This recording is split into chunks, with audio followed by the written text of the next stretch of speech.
कि इंसाफ की सफ़ों में कन्फ्यूजन, क्या वाकई ये कन्फ्यूजन है? चूंकि इलेक्शन कमीशन के फैसले के बाद इंट्रा पार्टी इंतखाबात जमात के लिए एक नया इम्तिहान बन चुके हैं। पार्टी के सीनियर नायब सदर शेर अफजल मरवत ने कल एक बयान दिया और कहा कि चेयरमैन पीटीआई ने इंट्रा पार्टी इलेक्शन से दस्तबरदारी का ऐलान कर दिया है। लेकिन जमात ने शेर अफजल के बयान की तरदीद की और कहा कि इस बारे में भी कोई फैसला नहीं हुआ। दूसरी जानिब इतलात ये भी आ रही है कि पीटीआई इंट्रा पार्टी इलेक्शन में बैरिस्टर गौहर खान को चेयरमैन नामजद कर सकती है, लेकिन कल जब हमने गौहर साहब से पूछा तो उन्होंने कहा था अभी कोई फैसला इस बारे में नहीं हुआ कि कौन लीड करेगा पार्टी को।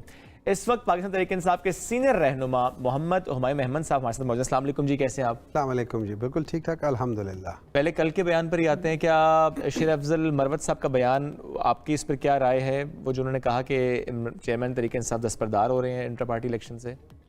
बिस्मिल्लाहिर्रहमानिर्रहीम। देखिए, इस तरह ये है, मेरी समझ ये है कि वहाँ पे ऑप्शंस डिस्कस हुए होंगे। जैसे शेर अफजल बता रहे हैं कि भाई वहाँ पे उन लोगों ने इस वजह से ये डिस्कशन हुई होगी कि जस्ट इन केस अगर इमरान खान कॉन्टेस्ट करते हैं तो ऑब्वियसली जो टिकट्स होंगे उनके ऊपर उनके सिग्नेचर्स होंगे।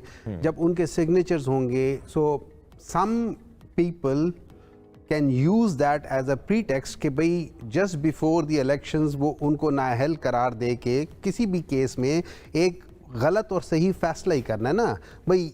जैसे हमने अभी देखा है वो उसमें तोशाखाना केस में उन्होंने 5 दिन के अंदर मुका के वो गलत कर दिया, तो वो करके और जितने भी लोग हैं जो उस टिकट्स के लिहाज से खड़े होंगे they will not contest on the party seat. Okay, ठीक है, तो उस लिहाज से तो ये ऑप्शंस डिस्कस हुए होंगे। लेकिन दूसरी तरफ जो तरदीद आई है वो ये नहीं आई कि ये ऑप्शंस नहीं डिस्कस हुए। उन्होंने कहा अभी पार्टी का फैसला नहीं हुआ। नाउ विद ड्यू रिस्पेक्ट, शेर Afzal Marwat is a lovely person, ठीक है, बड़े दबंग आदमी है, हर एक चीज़ अपनी जगह है। लेकिन जब पार्टी का फैसला आता है वो सीनियर वाइस प्रेसिडेंट नहीं करता। ओके, वो फैसला करते हैं, आपकी एक कमेटी है, कोर कमेटी है, वो फैसला करते हैं। उस कोर कमेटी में आपके मुख्तलिफ जो सूबे हैं उनके प्रेसिडेंट्स हैं, आपके सेक्रेटरी जनरल हैं, आपका पार्टी के सीनियर लीडरशिप है, वो 15-20 बंदे इन सारी ऑप्शंस को डिस्कस करते हैं and then they decide and the decision has to be said through the right proper channel. Once it is done, maybe जो शेर अफजल साहब कह रहे हैं वो सही हो, ठीक है, मैं चूंकि वहां फैसला भी नहीं हुआ। लेकिन दूसरी तरफ आपने कहा गौहर साहब की बात हुई, उन्होंने भी ये नहीं कहा कि ये डिस्कशन नहीं हुई, उन्होंने कहा अभी फैसला नहीं हुआ। तो अभी फैसला नहीं हुआ, जब फैसला हो जाएगा हो सकता है जो ये लोग कह रहे हैं वो सही हो। Okay, I am not denying those facts but I am saying that कि हर एक चीज का एक सही वक्त होता है कहने का। अगर आप सही बात वक्त से पहले कह दे तो वो गलत हो जाती है, अगर आप गलत बात सही वक्त पे कर दे तो वो भी गलत हो जाती है। कल जो है वो गलत हुआ, मेरे लिहाज से वो करना नहीं चाहिए था। मेरे ख्याल में ही जस्ट जम्प्ड द क्यू। अच्छा, उनको वो करना नहीं चाहिए था। वो कह सकते थे कि हमने मुख्तलिफ जो अफजल तरीका है जो पार्टी की, देखिए होता क्या है, अगर हम हिस्ट्री से देखें, जब टॉप लीडर जो मेन आपका सिपह सालार होता है, जब वो आपकी सफ़ों में ना हो तो वहाँ पे बाज़ दफ़ा प्रॉब्लम हो जाती है। इवन सेकंड, थर्ड, फोर्थ के दरमियान में हमने अपने इस्लामिक हिस्ट्री में भी देखा हुआ है कि हुजूर सल्लल्लाहु अलैहि वसल्लम के बाद there was a little bit tussle between के कौन आएगा कौन नहीं आएगा। तो ये चीज़ें हो जाती हैं, ये नॉर्मल चीज़ें हैं। उस लिहाज से अनाउंसमेंट जो उनकी तरफ से थी वो कबलिस वक्त, वो मेरे ख्याल में उसको नहीं होना चाहिए था, इस तरह नहीं होना चाहिए था। उनका सिर्फ इतना होना चाहिए था कि हम लोग जाके मिले हैं, हमने डिफरेंट ऑप्शंस के ऊपर बाद में पीटीआई ने भी उसकी तरदीद की, अगर देखा जाए ये चीज नहीं होनी चाहिए। यहाँ पे आपकी जो हमारी जो लीडरशिप है ना, वहाँ पे थोड़ा सा ज्यादा डिसिप्लिन्ड होना चाहिए। एग्जैक्टली, बस दैट्स ऑल। ठीक हो गया। अच्छा, अब बैरिस्टर गौहर का भी नाम सामने आ रहा है। अब जाहिर उनसे भी जब कहा जा रहा है कि बात की गई तो उन्होंने भी कहा कि अभी मैं मतलब ना तो तरदीद किया है ना ही उन्होंने उसको एक्सेप्ट किया है। उन्होंने ये कहा अभी फैसला नहीं हुआ ना। देखिए, वहां आप जब करते हैं हम मुख्तलिफ ऑप्शंस करते हैं, option number 1, option number 2, option number 3। अब उसके बाद अब जाहिर है इसमें जो ऑप्शन इमरान खान ने टिक किया होगा मोस्ट प्रॉब्ली वो ऑप्शन लेकर चलेंगे। कब तक किया जाएगा अब? That's up to the party. We don't have much time. Let's put it like this. ठीक है? तो ऐलान आजकल 1-2 दिनों में आ जाना चाहिए, उसूलन आ जाना चाहिए, क्योंकि ज़ाहिर है इंटर पार्टी इंतखाबात होने और इंतखाबात भी कहा जा रहा है हफ्ते या इतवार के रोज करवाए जाएंगे। 20 दिन। देखें, अब यहां पे आप क्रेडिट दे पाकिस्तान तहरीक इंसाफ को कि उनको कहा गया है कि 20 दिन के अंदर अंदर अपना इंट्रा पार्टी इलेक्शंस करा लें, और जिन लोगों का काम है वो 90 दिन में नहीं कर सकते। अच्छा, चलिए, बड़ी गहरी बात, लेकिन जैसे पाकिस्तान के इलेक्शन, इंट्रा पार्टी इलेक्शन कराना एक डिफरेंस तो बड़ा है ना। You are paid to do this job. अच्छा, if you don't do this job in 20 minutes, why are you being paid for it? Agreed और नॉट? अच्छा सर, इस पर तो अदालत ने भी सीरियस ऑब्जर्वेशन दी है। Exactly, serious, they should be very serious. इसके ऊपर तो देखिए अदालत ने क्या कहा। अदालत ने कहा है कि मार्च के अंदर, देखिए ये याद रखें, high court, Lahore high court के 10 फरवरी का जो डिसीजन है, ठीक है, उन्होंने क्या है, इलेक्शंस 90 दिन के अंदर होने चाहिए, ठीक है। इलेक्शंस 90 दिन के अंदर नहीं हुए। क्यों नहीं हुए? किन लोगों ने ताउन नहीं किया? आर्टिकल 220, आर्टिकल 224(2), इन दोनों की खिलाफ वर्जी हुई है। राइट। आज हमारे चीफ जस्टिस साहब और उनके साथ बेंच जो है वो कह रहे कि जो मुशर्रफ के ज़माने के जो लोग थे उनको जिन जिन जजेस ने किया उनकी तो तस्वीरें हटा दो सुप्रीम कोर्ट से। आई एग्री विद हिम कि जिन जिन लोगों ने आइन की जो शिकनी हुई है उसको सपोर्ट किया है। देखिए, मैं एक फैसला लेता हूं, मैं अपनी तरफ से एक फैसला लेता हूं, मैं कहता हूं ये चीज ठीक है, मान लिया कि वो है, लेकिन जहां पे आइन आपको दो जगहों पे, एक 224(2) में वो कहते हैं विद इन 90 डेज, राइट, लेकिन दूसरी जगह पे वो कहता है कि नॉट लेटर देन 90 डेज। मेरे ख्याल में ये आर्टिकल 48(5) है, वो कहता है नॉट लेटर देन, या 55(1) है, वो कहता है नॉट लेटर देन 90 डेज। सो वो उसकी जो हद है वो भी मुकर्रर कर देता है। अच्छा, इसमें जो प्री टेक्स्ट है जिसके बेसिस पे ये लोग कह रहे हैं, वो कहते हैं कि हल्का बंदी। अच्छा, हल्का बंदी कब चेंज होती है? Y 10 years? 10 ईयर्स में अगर आप देखें तो आपका तकरीबन 4 से 5 करोड़ नया वोटर आ जाता है। ऐसे ही है। जब 4 से 5 नया वोटर आ जाता है और आपकी अर्बनाइजेशन हो रही है तो आपकी हदें चेंज होनी शुरू हो जाती है। अच्छा, हर साल क्या होता है? हर साल इलेक्शन से पहले या हर ज़िमनी इलेक्शन से पहले भी वो कहते हैं कि आप अपना शनाख्ती कार्ड डाल के 8200 या 8300 पे कर ले, वो आपको बता देता है कि आपका वोट कहाँ है, मतलब आपको वोट चेंज हो सकता है। वो क्या होती है? वो हल्का बंदी होती है हर इलेक्शंस, क्योंकि हर रोज नए लोग रजिस्टर हो रहे हैं, वो तो हो रहे हैं ना।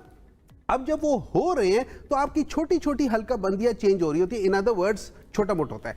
10 साल बाद एक मेजर शिफ्ट आती है, आपके इतने ज्यादा चेंज हो जाते हैं कि आपको नंबर ऑफ सीट्स बदलनी पड़ती है। एग्रीड? ठीक है। तो ये जो 5 साल के अंदर हुआ है, 2017 के बाद 2022 में हुआ है, 5 साल हुआ है, 5 साल में आपको 2-2.5 करोड़ है। इसमें आपकी सीटें बदली नहीं है, लेकिन it is at the cusp. ठीक है, ठीक है। अच्छा हुमायूं साहब, अब वही वाली बात कि हफ्ते के एतवार को इंट्रा पार्टी इलेक्शंस हो रहे हैं पीटीआई के। अगर पार्टी ने कहा तो हो जाएंगे, अगर पार्टी ने नहीं कहा तो नहीं होंगे। हमारे पास 2 ऑप्शंस है ना। हाँ, अपील भी क्योंकि आप लोग कर रहे हैं। हमारे पास 2 ऑप्शंस हैं, आइदर वी चैलेंज दिस और हम इसको इलेक्शंस करवा दें। आप मुझसे पूछे, I will do both. Okay, challenge भी करेंगे पार्टी भी एक करे। नहीं, शायद पार्टी भी, आप मुझसे पूछे, मैं अपनी जाती राय दे रहा हूं ना। मैं दोनों इसलिए करूंगा कि मैं इस चीज को गलत समझता हूं, इस चीज को बायस फैसला समझता हूं, ठीक है? क्योंकि बाकी लोगों को आप लोग कुछ नहीं कह रहे, why only PTI single out, तो मैं चैलेंज करूंगा। But at the same time, because my symbol is at stake, तो इसलिए आप दूसरा काम भी करेंगे। आप जाती राय आपकी किसी और मामले पे लेता हूं अब मैं। हाँ जी, जाती राय दीजिए कि अगर ये डिसाइड होता है कि चेयरमैन तरीके इंसाफ नहीं रहे इमरान खान साहब और किसी और को लीड करना है, आपकी नजर में, आपकी राय में कौन है वो, कौन हो सकता है? देखिए, let's put like this, it is immaterial. It is immaterial, no ठीक है, इट इज इमैटेरियल। अगर सूरज को आप हटा दें और उसकी जगह बड़े बड़े शीशे लगा दें, रोशनी तो सूरज की है ना। अग्रीड। ठीक है, रोशनी तो सूरज की है। देखिए, उस बंदे की अपनी कोई रोशनी नहीं है, वो उस चांद की तरह है जो उस सूरज की रोशनी को इसको और आसान मैं कर देता हूं सर आपके लिए कि जिस वक्त नवाज शरीफ नाअहल हुए उसके बाद भी फैसले नवाज शरीफ साहब ने किए। नहीं, देखिए, उससे वर्स, अच्छा, उससे ज्यादा वर्स ये बात है जो आप नवाज शरीफ साहब की जो बात कर रहे हैं, इससे ज्यादा गलत चीज क्या हो सकती है? पार्टी के फैसले नहीं, एक प्राइम मिनिस्टर हर छोटे काम के लिए लंदन जा रहा है फैसला लेने के लिए। चले वो दूसरी बात हो जाएगी। नहीं, दूसरी बात नहीं हो जाएगी सर जी, आप इसी तरफ जाए ना। अच्छा। जी, जी, बताएं, लेट्स डू लाइक दिस।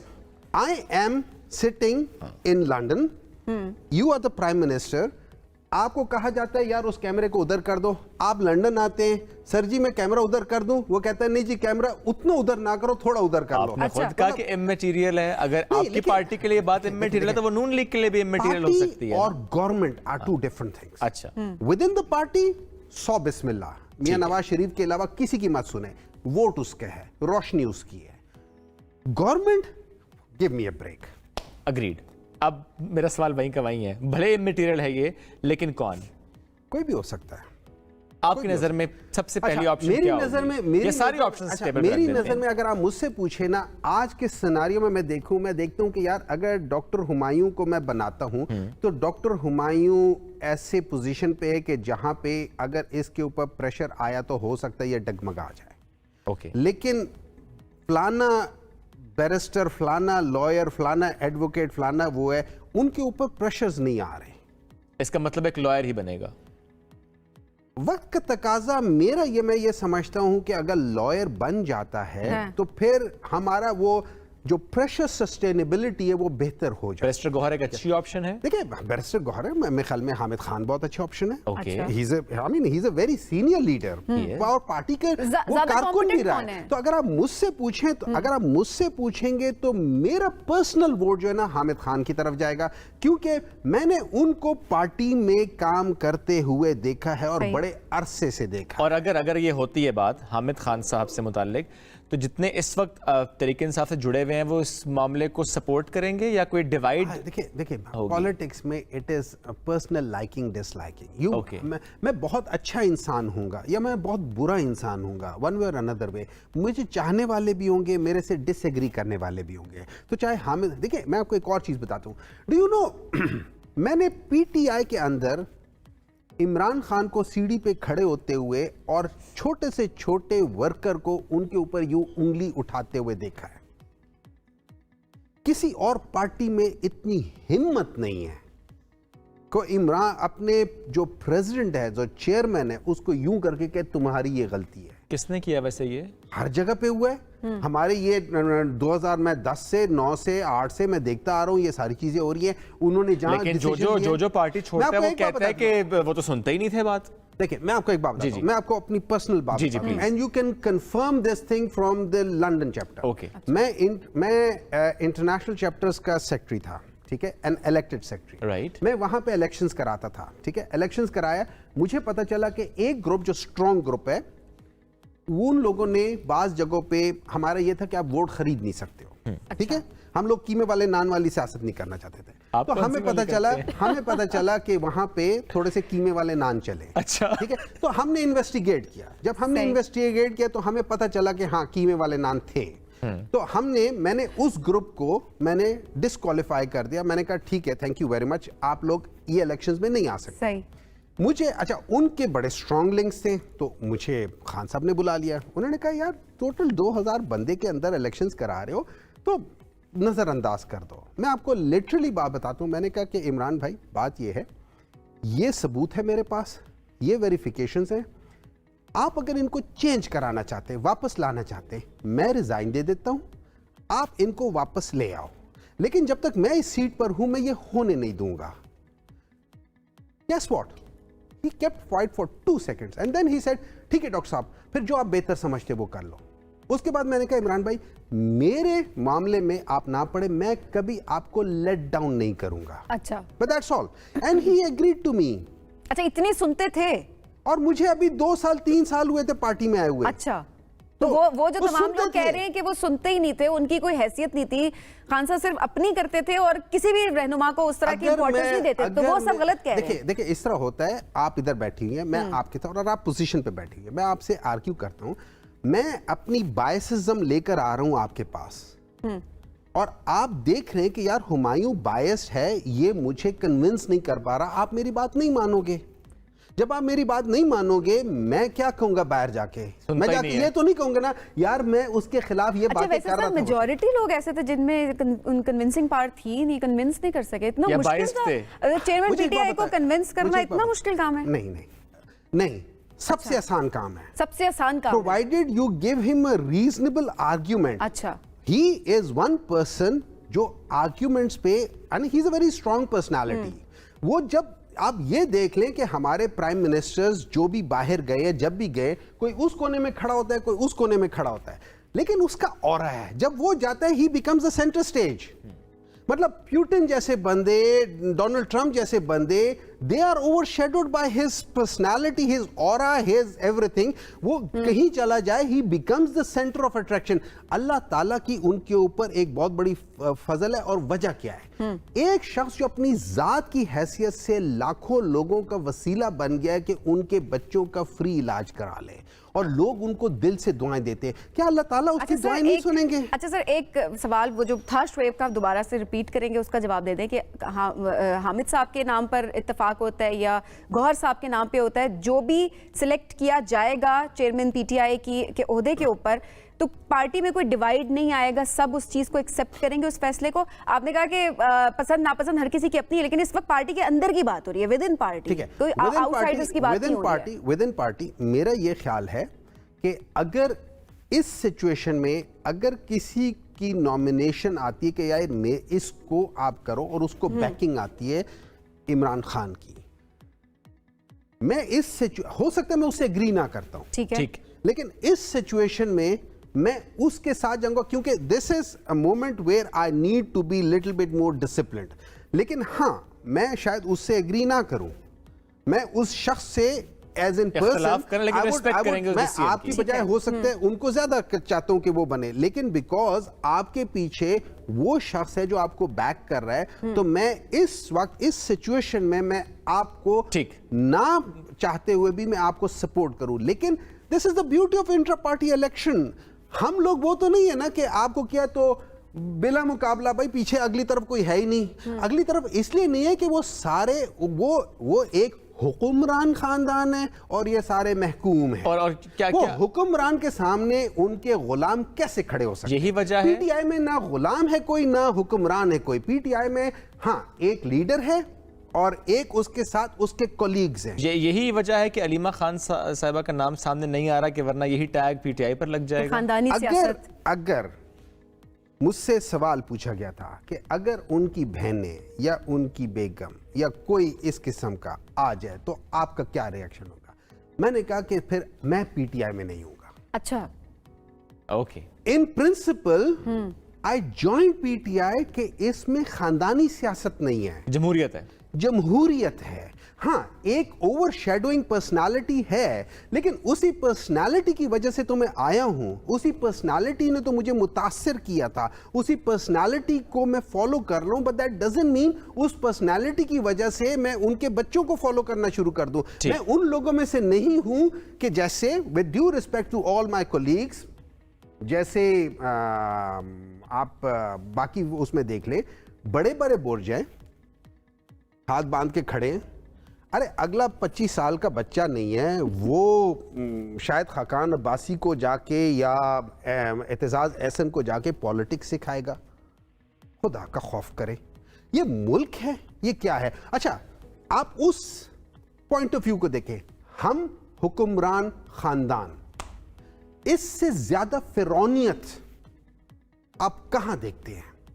हम हुक्मरान खानदान करके देख लो थोड़ा सा जरा, अगर हमारे पास वो जो राइट टू इंफॉर्मेशन आ जाए, आप टेक्स्ट टू ये करके देख लो, पिछले 30 साल का निकाल के देख लो, 40 साल का निकाल के देख लो, आपको पता चल जाए कि इनकी ग्रोथ कितनी हुई है, इन्होंने टैक्स कितना दिया है, कंपनीज के लिहाज से हो जाएगा। ये 22 खानदान में थे नहीं। जो बिलियनेयर होता है ना, जो मिलियनेयर होता है, उसके बच्चे गुल्ली डंडा नहीं खेलते।